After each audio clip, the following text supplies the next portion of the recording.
Get ready, because in this special video, we are going to discover the 9 things you should never accept from anyone, not even your closest ones. And no, we're not talking about ugly socks at Christmas. There are things that we simply should not accept, from unsolicited opinions to other people's expectations, that can hinder our personal growth.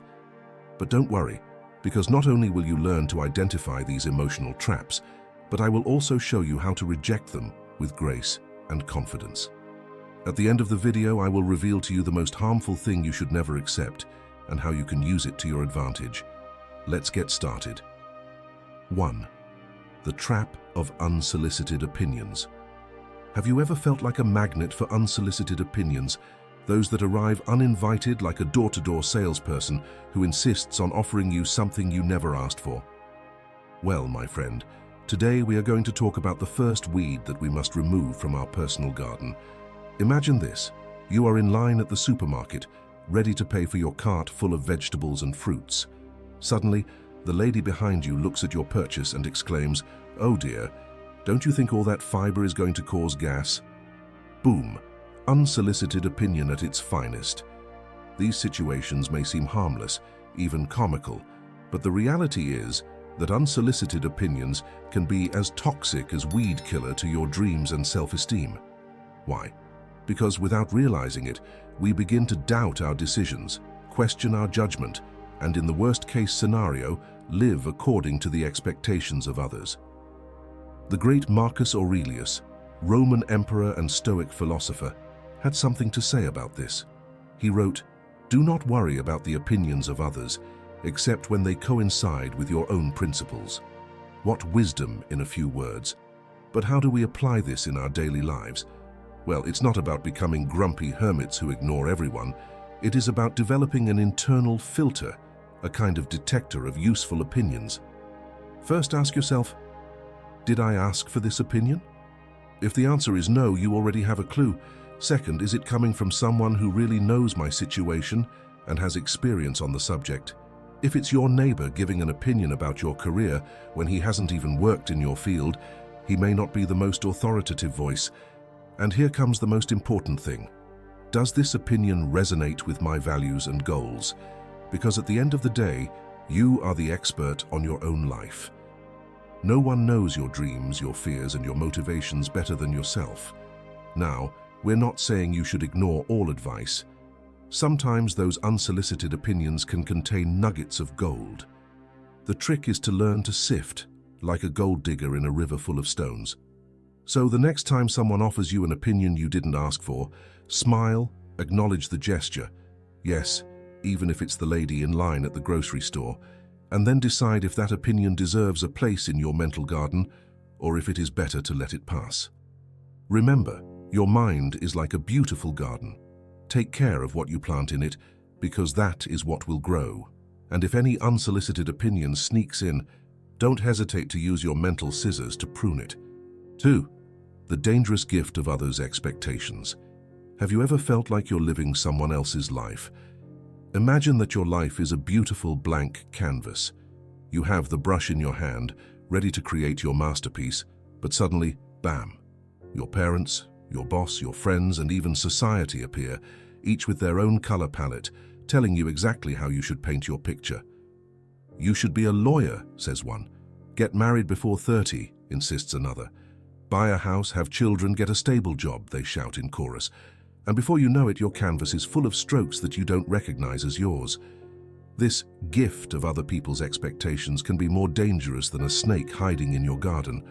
Why? Because unlike unsolicited opinions, these expectations often come from people we love and respect, which makes them even harder to ignore. But here's the interesting thing. History is full of people who dared to break the mold of expectations. Does the name Albert Einstein ring a bell? Yes, that disheveled genius who revolutionized physics. Did you know that his teachers considered him a mediocre student? They even told him he would never amount to anything. Wow, they were wrong. Einstein didn't just defy expectations, he shattered them. He dared to think differently, to question what was established, and ended up changing our understanding of the universe. Can you imagine what would have happened if he had listened to those who doubted him? Now, We're not saying that you should completely ignore everyone around you and live like a rebellious hermit. The key is learning to filter those expectations, to decide which ones resonate with your true self and which ones to let go. And this is where our friends the Stoics come to the rescue. Epictetus, a Stoic philosopher, had a brilliant technique for managing external expectations. He said, "Some things are under our control and some things are not." Simple, right? But tremendously powerful. Applying this to other people's expectations, we could say, you can't control what others expect of you, but you can control how you respond to those expectations. So, the next time you feel the weight of other people's expectations on your shoulders, try this. Take a deep breath and remember, they are their expectations, not yours. Ask yourself, does this expectation align with my values and goals? If the answer is no, be grateful for the intention, because it usually comes from a place of caring, and then let it go. Remember that you are the artist of your life. No one else can paint your masterpiece. Living under the expectations of others is like wearing shoes that are not your size, uncomfortable and potentially harmful in the long term. So dare to walk barefoot if necessary, but do it your way. Remember, friend, that at the end of the day, the only person you have to live with is yourself. So, why not make that coexistence an exciting, authentic adventure, free of other people's expectations? 3. The hidden burden of favors with second intentions. Have you ever received a gift that seemed too good to be true? Imagine that your life is a game of chess. You are moving your pieces carefully, planning your strategy, when suddenly someone offers you an extra pawn. Sounds great, right? But what if that pawn is actually a Trojan horse, ready to take down your defense from within? Favors with ulterior motives are exactly that, poisoned gifts disguised as generosity. They may seem harmless at first, even beneficial, but they carry a hidden burden that may outweigh any apparent advantage. But how do we identify these cheating favors? Here are some clues. Observe the frequency. If someone constantly offers you favors for no apparent reason, set off alarm bells. Pay attention to the moment. Does the favor come just when that person needs something from you? Suspicious. Listen to your intuition. If something feels weird about a favor, it probably is. Analyze the consequences. Does the favor put you in a compromising position, or does it force you to return the gesture immediately? Now, we're not saying you should become a paranoid who refuses all help. The key is to develop a genuine favor detector. Seneca, another of our Stoic friends, had a lot to say about true friendship and generosity. He believed that genuine favors are done for the simple pleasure of helping, without expecting anything in return. So the next time someone offers you a favor, ask yourself, is this person acting like the Seneca of my life, or more like an undercover salesman? Remember, not all favors are cheats. There are genuinely generous people in the world. The trick is learning to distinguish them. And here comes the most important thing. Learn to say no without feeling guilty. If a favor doesn't feel right, if your gut tells you something is wrong, it's perfectly okay to politely decline. Because at the end of the day, your peace of mind is worth more than any favor. Don't let anyone make you feel indebted for something you didn't ask for. So, friend, the next time someone offers you a favor that seems too good to be true, take a moment, take a deep breath, analyze the situation, and remember, in the game of life, you are the main player. Don't let anyone else move your pieces. Let's now go to the fourth toxic element that we must avoid: constant negativity. Have you ever noticed how certain people seem to have a black cloud over their heads, raining pessimism on everything around them? Imagine your mind as a beautiful, blooming garden. Now think of those negative people as hungry snails, ready to devour every sprout of positivity you try to cultivate. Sounds daunting, right? The reality is that constant negativity is like a subtle poison that infiltrates our lives without us realizing it. At first, it may seem harmless, even normal. After all, who doesn't complain from time to time? But when this negativity becomes the norm, it begins to erode our happiness and well-being. Don't just take my word for it. Science has a lot to say about this. Studies have shown that emotions are contagious. That's right, my friend. negativity can stick like an emotional cold. Researchers call this emotional contagion, and it's as real as the air you breathe. A study from Indiana University found that prolonged exposure to negativity can even affect your brain function. Can you imagine? Those constant complaints aren't just ruining your day, they could be rewiring your brain. So what can we do? How can we protect ourselves from this subtle poison without becoming hermits isolated from the world? This is where our friends the Stoics come to the rescue once again. Marcus Aurelius, the emperor, had a brilliant technique for maintaining serenity in the face of negativity. He said, "Choose not to be harmed, and you will not feel harmed. Don't feel like you are being harmed, and you will not be harmed." Sounds simple, right? But it is incredibly powerful. What Marcus Aurelius is teaching us is that we have the power to choose how we react to the negativity of others. So the next time you find yourself stuck in a spiral of negativity, try this. Take a deep breath and remember that the thoughts and emotions of others do not have to become yours. Ask yourself, is this negativity giving me something valuable? If the answer is no, it's time to set boundaries. Practice empathy. Sometimes the most negative people are the ones who are suffering the most. Understand, but do not absorb. Cultivate your own mental garden. Fill it with positive thoughts, gratitude, and helpful actions. Remember, you can't control the negativity of others, but you can control how you respond to it. Don't let other people's pessimism cloud your vision of life. And if you find yourself surrounded by too much negativity, it may be time to make some changes in your social environment. After all, as the Greek philosopher Epictetus said, the key to happiness and success is choosing the right people to surround you. So, my friend, are you ready to detect and neutralize the negativity in your life? Remember, your mind is a beautiful garden. Take care of it, nourish it, and do not allow the weeds of negativity to take root in it. Before moving on to the fifth trap that we must avoid, if you are liking the video, don't forget to hit the like button and subscribe to the channel with the bell so you don't miss future videos. And if you enjoy this type of content as much as I do, comment "I like Stoicism." By the way, if you want to join this beautiful community, you can become a member of the channel by clicking on the link in the pinned comment. Let's continue learning together and improving our lives. 5. The dangerous illusion of external validation. Have you ever found yourself obsessively checking your phone, eagerly awaiting that notification telling you that someone has liked your latest post? If so, you are not alone. Imagine your self-esteem as a balloon. Every like, every compliment, every pat on the back is like a breath of air that inflates it. Sounds good, right? But there's a problem. What happens when those blows stop? Constantly seeking approval is like building your house on quicksand. It seems stable at first, but at any moment everything can collapse.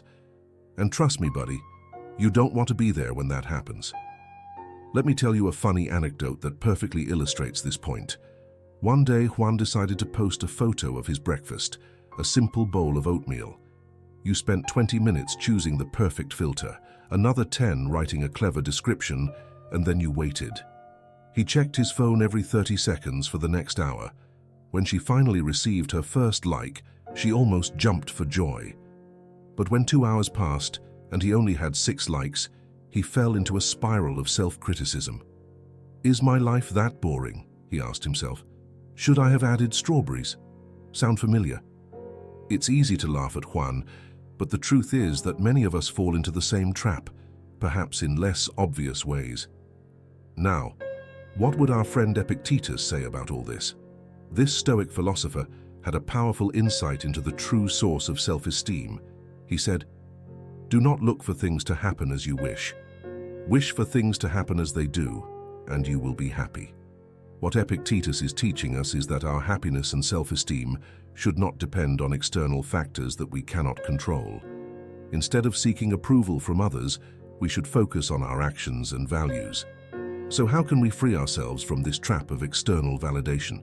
Here are some ideas. Practice self-reflection. Ask yourself why you do what you do. Is it for yourself or to impress others? Set your own standards. Define what success means to you. not by social media likes. Celebrate your personal achievements. It doesn't matter if no one else sees or understands them. Learn to be comfortable with disagreement. Not everyone is going to approve of your decisions, and that's okay. Remember, true validation comes from within. It's like having an inexhaustible source of water in your own garden, instead of depending on the unpredictable rain of other people's approval. So the next time you find yourself craving a compliment or a like, stop, take a deep breath, and ask yourself, do I really need this, or can I find that validation within myself? Because at the end of the day, the only opinion that really matters is yours, and that, my friend, is something no one can take away from you. Now let's dive into the sixth trap we should avoid, the invisible weight of unfair comparisons. Have you ever felt like you're in an endless race, always looking over your shoulder to see who's catching up to you? Imagine your life as a train ride. You are enjoying the scenery, moving at your own pace, when suddenly you see another train that seems to be going faster. What are you doing? Many of us fall into the temptation of comparing ourselves, forgetting that each train has its own destination and its own track. Comparisons to others can steal our peace in such a subtle way that we don't even realize it. It is like a silent thief that takes our joy and satisfaction, leaving us with a void that seems impossible to fill. But we are not alone in this fight. Even people we admire and who seem to have it all figured out struggle with this inner demon. Take Lady Gaga, one of the most successful artists of our time. In an interview, she revealed that for years she struggled with constant comparison to other artists, which led her to doubt herself and her unique talent. I used to look at other women in the industry and feel so insecure. I wondered if I was pretty or if my music was good enough, she confessed. This revelation shows us that even those who seem to be on top of the world are not immune to the poison of comparison. So how can we free ourselves from this invisible burden? This is where Stoic wisdom comes to our rescue. Epictetus, one of the great Stoic philosophers, offers us a powerful exercise to free us from the need to compare ourselves. The exercise is simple. Every time you find yourself comparing yourself to someone else, stop and ask yourself, is this under my control? The answer will invariably be no. You cannot control the talents, circumstances, or successes of others. The only thing you can control are your own actions and attitudes. Let's practice together. Identify comparative thinking. I wish I were as successful as my coworker. Stop and breathe deeply. Ask yourself, is my partner's success under my control? Recognize that you are not. Redirect your attention to what you can control, your efforts, your dedication, your learning. This exercise may seem simple, but its power lies in repetition. Every time you practice it, you will be strengthening your ability to focus on your own path, instead of constantly looking at that of others. Remember, your journey is unique. There's no point in comparing your chapter 1 to someone else's chapter 20. Each person has their own pace, their own challenges, and their own victories. So the next time you find yourself falling into the comparison trap, imagine you're back on that train. Instead of looking out the window and comparing yourself to other trains, focus on your own journey. Enjoy the scenery, appreciate the stops along the way, and remember that each kilometer traveled is an achievement in itself. Because at the end of the day, the only comparison that really matters is the one you make with yourself. Are you better today than yesterday? Are you moving towards your own goals? That, my friend, is what really counts. Trap number 7, the prison of unsolicited advice. Have you ever felt like everyone is an expert in your life except you?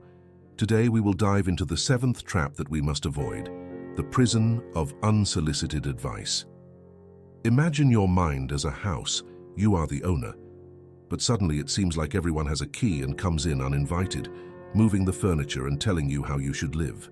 Frustrating, right? Unsolicited advice is like those unwanted guests. They arrive unannounced, stay longer than necessary, and often leave an emotional mess in their wake. But how can we handle this situation without becoming antisocial hermits? First, it is important to understand the difference between requested and unsolicited advice. The first ones are like inviting a friend to dinner. You wait for them, appreciate them, and probably enjoy them. Seconds are like that nosy neighbor who shows up at your door just as you're about to sit down to eat. So how can we politely handle this unwanted advice? Here are some strategies. Be grateful, but don't commit. A simple, "Thank you for sharing your opinion" can do wonders. Set clear boundaries. "I appreciate your concern, but I'd rather handle this my way." Redirect the conversation. Subtly change the topic to avoid more unsolicited advice. Use humor. Sometimes a light joke can relieve tension and get your message across. Remember, it's not about being rude, it's about protecting your mental and emotional space. Now, what would our friend Marcus Aurelius say about all this? This philosopher-emperor had a profound insight into inner wisdom. He wrote, "Look inside you, there is the source of good that can always spring up if you always keep up." What Marcus Aurelius is teaching us is that true wisdom does not come from outside, but from within ourselves. We do not need to constantly seek outside advice. Instead, we should learn to trust our own intuition and experience. This does not mean that we should ignore all advice. Sometimes outside perspectives can be valuable. The key is learning to filter and distinguish between the advice we really need and the advice that is just noise. But let's face it, not all advice is bad. The key is knowing how to distinguish between useful advice and advice that is not. A golden rule that I like to follow is, only follow the advice of people who are where you want to be. For example, in my personal life, I have a YouTube channel, and I go to the gym regularly. If someone who has never created content online gives me advice on how to run my channel, I'll probably take it with a grain of salt. But if a successful YouTuber offers me his opinion, I will definitely pay attention. The same applies to the gym. If someone who has never lifted a weight tells me how I should train, I will appreciate their interest, but I will follow my own path. However, if an experienced coach gives me advice, I am more likely to seriously consider it. So, the next time you find yourself bombarded by unsolicited advice, take a deep breath. Remember that you are the expert on your own life and know your situation better than anyone else. Practice the art of polite listening, but don't feel obligated to follow every piece of advice you receive. Treat unsolicited advice like a buffet. Take what works for you and leave the rest. Remember, the most important voice to listen to is your own. As Marcus Aurelius would say, true wisdom is within you waiting to be discovered. So are you ready to break free from the prison of unsolicited advice? Remember, your mind is your castle. You decide who comes in and who stays. Don't be afraid to be the gatekeeper of your own thoughts and decisions. Trap number 8, the mirage of quick fixes. Have you ever been tempted to look for a magical shortcut to solve your problems? Imagine your life as a giant puzzle. Each piece represents a challenge, a learning, an experience. Now, what if someone offered you a superglue that promised to put all the pieces together in an instant? Tempting, right? But would it really work? Quick fixes are like that imaginary superglue. They promise instant results, but often leave us with a sticky mess on our hands. Why do we fall into this trap over and over again? A study conducted by psychologists at the University of Pennsylvania shed light on this phenomenon. They discovered that our brain is programmed to look for the path of least resistance when faced with a complex problem. A primitive part of our brain craves an immediate solution, even if logic tells us it is unlikely to work. But here's the problem. Real life doesn't work like that. Significant challenges require time, effort, and perseverance to overcome. There is no magic pill for success, as much as we would like to believe it. So how can we resist the temptation of quick fixes? This is where Stoic wisdom comes into play. Epictetus, one of the great Stoic philosophers, reminds us, "No great achievement is achieved suddenly." This simple phrase contains a profound truth. Truly valuable achievements require patience and constant effort. It's not about finding a shortcut, but about enjoying the journey and learning from each step. Let's practice together how to approach challenges in a more Stoic way. Identify the problem. Clearly define what you want to achieve. Embrace complexity. Recognize that important problems rarely have simple solutions. Plan for the long term. Set realistic goals and divide the path into manageable steps. Cultivate patience. Remember that real progress takes time. Celebrate small advances. Every step forward is a victory. Remember, the next time you're tempted by a quick fix, pause. Take a deep breath and ask yourself, am I looking for a shortcut or am I willing to do the work necessary? Because at the end of the day, lasting solutions aren't found in a magic pill or a secret trick. They are built with constant effort, patience, and perseverance. As Epictetus would say, difficulties are what show people who they are. So are you ready to leave behind the mirage of quick fixes and embrace the path of constant effort? Remember, every challenge you face is an opportunity to grow, to learn, to become a stronger version of yourself. Don't look for shortcuts, look for growth. Remember, the journey is just as important as the destination, and who knows, you might discover that the real treasure was along the way all along. Let's now go to the ninth and final trap that we must avoid, the guilt that does not belong to us. Have you ever felt like a magnet for other people's guilt? Imagine your mind as a garden. You've worked hard to cultivate positive thoughts and healthy emotions, but suddenly someone comes along and starts throwing their own weeds into your space. What are you doing? Many of us, out of habit or to avoid conflict, accept them without thinking. But accepting other people's faults is like watering those weeds.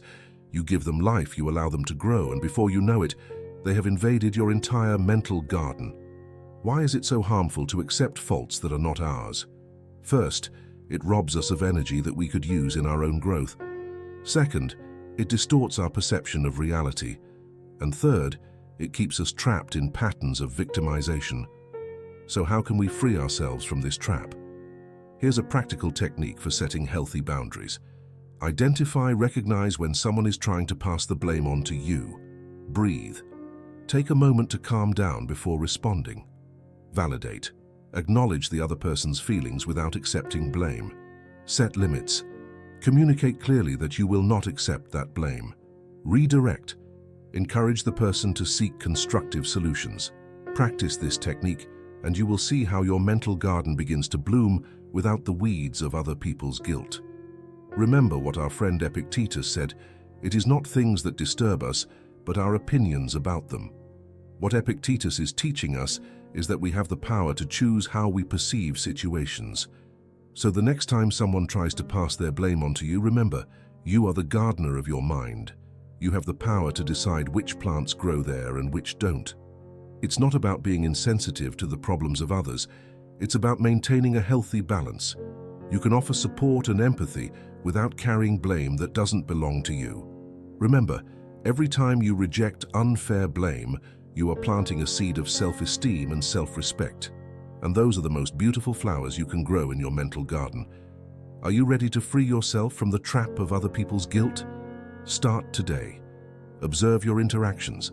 Identify when someone is trying to pass the blame on you, and start setting healthy boundaries.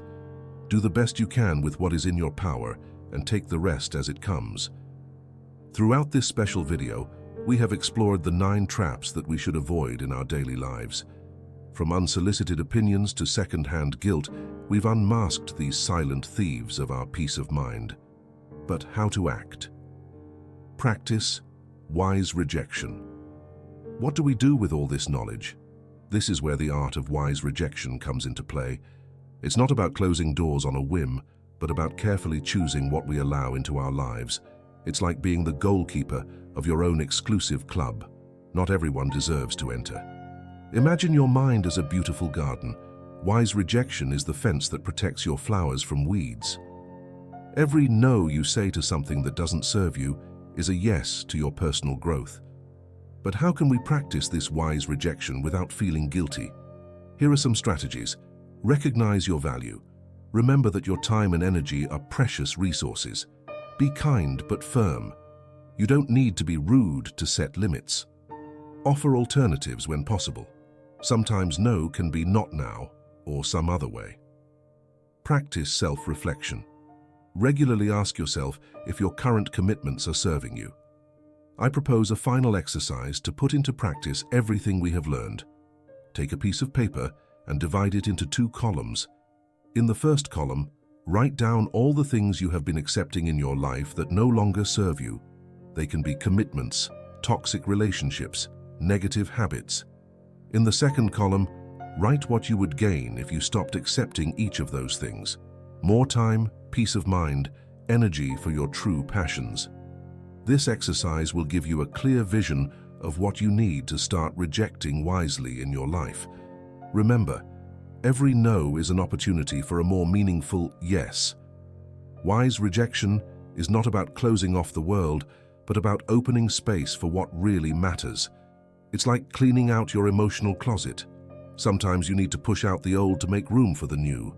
So the next time you're faced with a decision, ask yourself, does this deserve a place in my mental garden? If the answer is no, don't hesitate to reject it. You are protecting something invaluable: your inner peace, your self-love, and your potential for growth. As Marcus Aurelius said, very little is necessary for a happy life. It is all within you, in your way of thinking. Your freedom begins in your mind. You are the captain of your ship and the artist of your life. Are you ready to take control and navigate your way to a fulfilling life? If you've made it this far, write self-love in the comments so I'll know who the victors are who made it to the end of the video. Don't forget to like, subscribe, and turn on notifications for more content like this. Share this video with those who may find it useful, and consider supporting the channel by becoming a member, link in the pinned comment. Now I recommend you watch one of these 2 videos so that you continue learning about Stoicism and human psychology. A big hug, and until next time.